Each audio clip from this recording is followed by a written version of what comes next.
The sun dipped below the horizon, painting the sky in hues of orange and purple. The colors blended seamlessly, creating a mesmerizing canvas that seemed almost otherworldly. The forest below, with its dense canopy, appeared to be a sea of shadows, each tree standing as a silent sentinel to the day's end. It was a beautiful end to a perfect day. Mark gripped the steering wheel, glancing at Jessica. The vintage car hummed softly, its engine a comforting sound in the growing darkness. The road ahead was winding, with the trees on either side forming a natural tunnel that seemed to lead them deeper into the heart of the forest. Her head rested against the window, a soft smile gracing her lips. She looked peaceful, lost in a dream that seemed to mirror the tranquility of the evening. The gentle rise and fall of her chest was a rhythmic counterpoint to the car's steady motion. They were driving through the heart of Redwood National Park, a shortcut Jessica insisted upon. She had always been the adventurous one, always seeking out the path less traveled. Mark admired that about her, even if it sometimes led them into the unknown. She had promised that this route would be quicker, more scenic. And she was right. The beauty of the towering redwoods was undeniable. Their majestic forms reaching for the sky, dwarfing their car and making them feel like mere specks in the grand scheme of nature. And she was right. Towering redwoods reached for the sky, their majestic forms dwarfing their car. The trees seemed to whisper secrets of the ages, their leaves rustling softly in the evening breeze. It was a place of ancient beauty, untouched by the passage of time. Yet, as twilight deepened, shadows grew longer, twisting familiar shapes into menacing silhouettes. The once welcoming forest now seemed to harbor hidden dangers, each shadow a potential threat.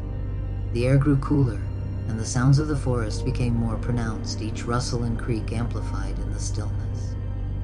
It's breathtaking. The beauty of the twilight was undeniable, but there was an underlying sense of unease. Mark couldn't shake the feeling that they were being watched, that the forest itself was alive and aware of their presence. He glanced at Jessica again, her serene expression a stark contrast to his growing apprehension. The road ahead was still long, and the night was just beginning. Mark's grip on the steering wheel tightened, his knuckles turning white. He tried to focus on the road, but his mind kept drifting to the stories he had heard about the forest. Tales of lost travelers, mysterious lights, and strange creatures that roamed the woods at night. He shook his head, trying to dispel the thoughts, but they clung to him like the shadows that surrounded them. Jessica stirred slightly in her sleep, her smile fading for a moment before returning. Mark wondered what she was dreaming about. Was she reliving their day, the laughter and joy they had shared? Or was she dreaming of something else, something that he couldn't see or understand? The car's headlights cut through the darkness, illuminating the road ahead. The beams of light seemed to push back the shadows, but only just. The forest remained a dark, impenetrable wall on either side, its secrets hidden from view. Mark took a deep breath, trying to calm his racing heart. They would be out of the forest soon, he told himself. Just a little further. A distant owl hooted, its call echoing through the trees. It was a sound that should have been comforting, a reminder that they were not alone. But to Mark it only added to the sense of isolation. The forest was vast, and they were just two small figures in a sea of darkness. As they approached a bend in the road, Mark slowed the car, his eyes scanning the surroundings. The trees seemed to close in around them, their branches reaching out like skeletal fingers. He shivered, though he wasn't sure if it was from the cold or the fear that gnawed at the edges of his mind. The car's taillights disappeared into the darkness, leaving only the faint glow of the dashboard to light their way. Mark glanced at Jessica one last time, her peaceful expression a beacon of calm in the growing storm of his thoughts. He took another deep breath and pressed on, determined to reach their destination, no matter what lay ahead. A strange thump from the engine broke the silence. The car lurched once, twice, then sputtered and died. Silence descended thick and heavy. What was that? Jessica asked, her voice laced with concern. Mark tried the ignition. Nothing. Don't worry, probably just a loose connection. I'll check it out. Outside, the forest seemed to press closer, the air thick with the scent of pine and damp earth. The engine was dead. The once reliable car now sat lifeless, its headlights dimming as the cold night air wrapped around them. The silence was deafening, broken only by the occasional rustle of leaves in the wind. No amount of tinkering would bring it back to life. Mark tried everything he knew, but the car remained unresponsive. They were stranded miles from the nearest town with no one around to help. The darkness seemed to close in on them, making the forest feel even more menacing. Jessica said, her voice trembling slightly. "What are we going to do, Mark?" Her fear was palpable, and it echoed in the stillness of the night. Her phone displayed the dreaded no-service bars. She tried to move around, hoping to catch a signal, but it was futile. Mark scanned their surroundings, his eyes darting from tree to tree, searching for any sign of hope. The dense woods offered no comfort. The towering trees seemed to loom over them, their branches like skeletal fingers reaching out. Shadows danced eerily, playing tricks on their minds. S2, there's no signal. Mark's voice was steady, but Jessica could hear the underlying tension. They were truly alone, with no way to call for help. I'll head back down the road. There has to be a gas station or a house nearby. I'll get help. Mark's determination was clear, but Jessica's heart sank at the thought of being left alone in the dark.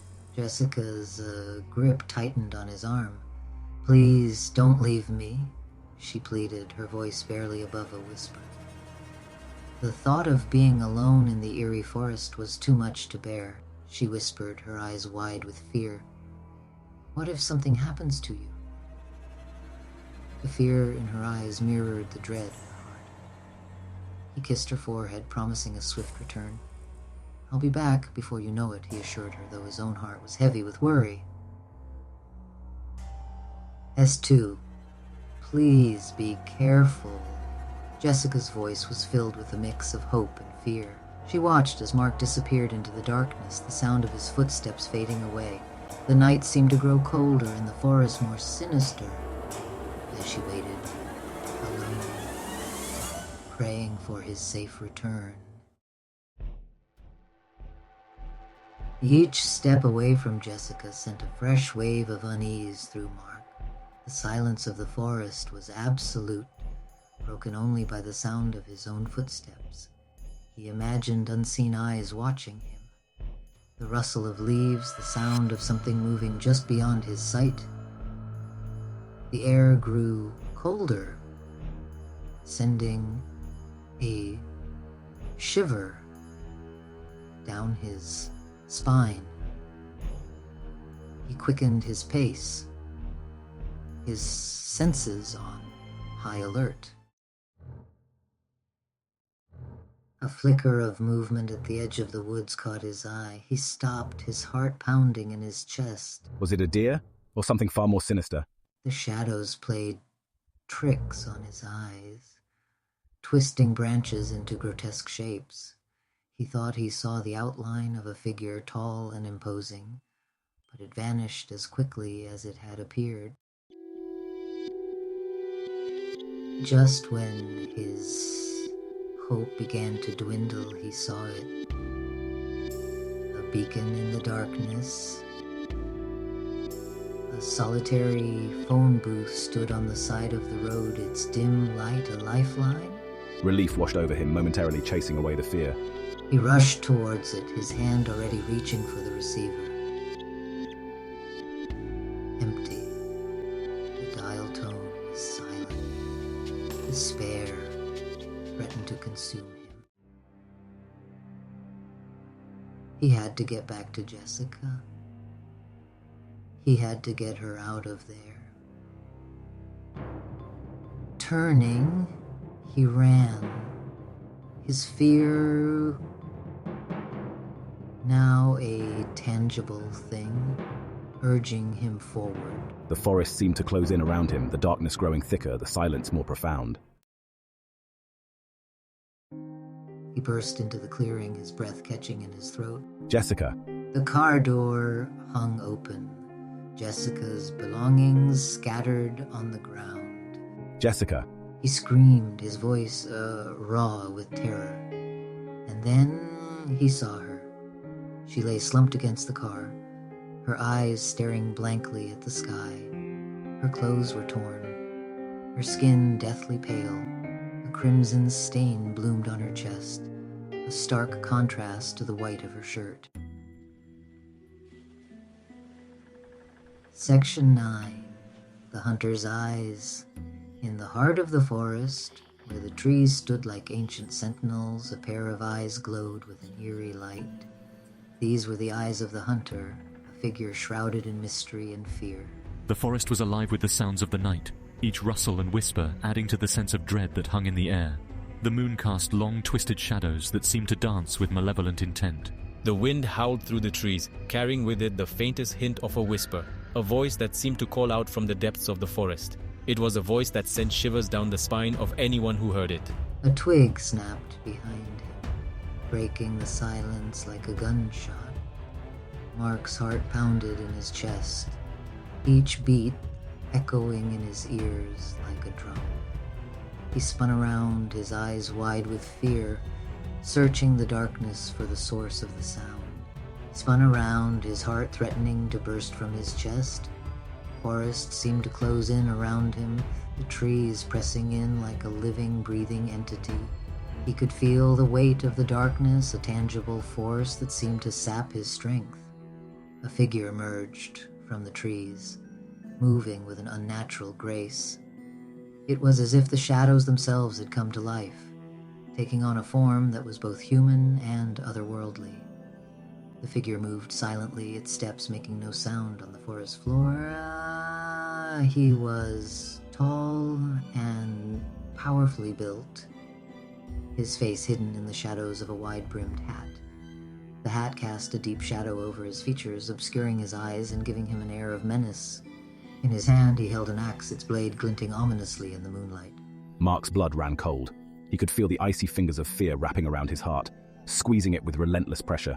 He knew, with a certainty that chilled him to the bone, that this was no ordinary man. He knew with chilling certainty that this was no ordinary man. This was the embodiment of the forest's darkest nightmares, a creature born of shadow and fear. The hunter's eyes glowed with a malevolent light, reflecting the terror that gripped Mark's soul. This was the embodiment of the forest's darkest nightmares. The figure seemed to grow larger, more imposing as it stepped closer. Mark could see the glint of the axe blade, sharp and deadly, ready to strike.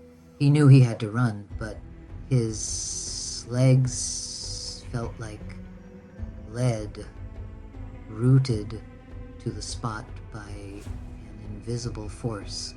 The hunter's eyes bore into him, and he knew that escape was impossible. The forest had claimed him, and there was no way out.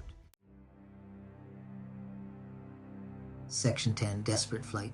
He scrambled backward, his foot catching on a root.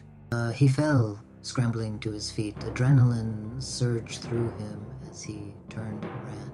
Behind him, he heard the killer's laughter, a chilling sound that echoed through the trees. Section 11, The Final Blow. He ran until his lungs burned, until he thought his legs would give way. But the killer was relentless, his heavy footsteps pounding closer with every passing second. A hand shot out, grabbing his shirt, yanking him back. He crashed to the ground, the air knocked from his lungs. The axe descended, a gleaming arc in the moonlight. Then silence. Section 12. The forest keeps its secrets. The forest stood silent, the wind whispering through the trees. The only evidence of the night's horrors was the faint metallic scent of blood, quickly masked by the smell of damp earth and pine. The killer was gone, melted back into the shadows from whence he came. But the forest held its breath, waiting. For the forest never forgets, and its hunger is never sated.